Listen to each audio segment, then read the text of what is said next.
Narito ako sa isang lugar na di ko maintindihan.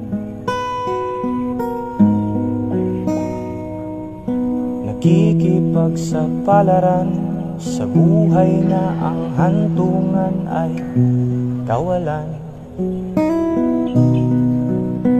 Denumero ang galaw ng tao, bawat gawin ay may presyo.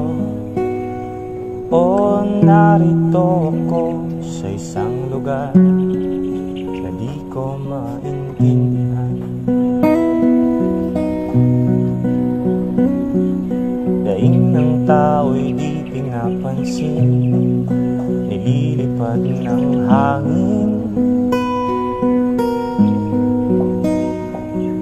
Pangkain sa araw-araw ay di malaman pa.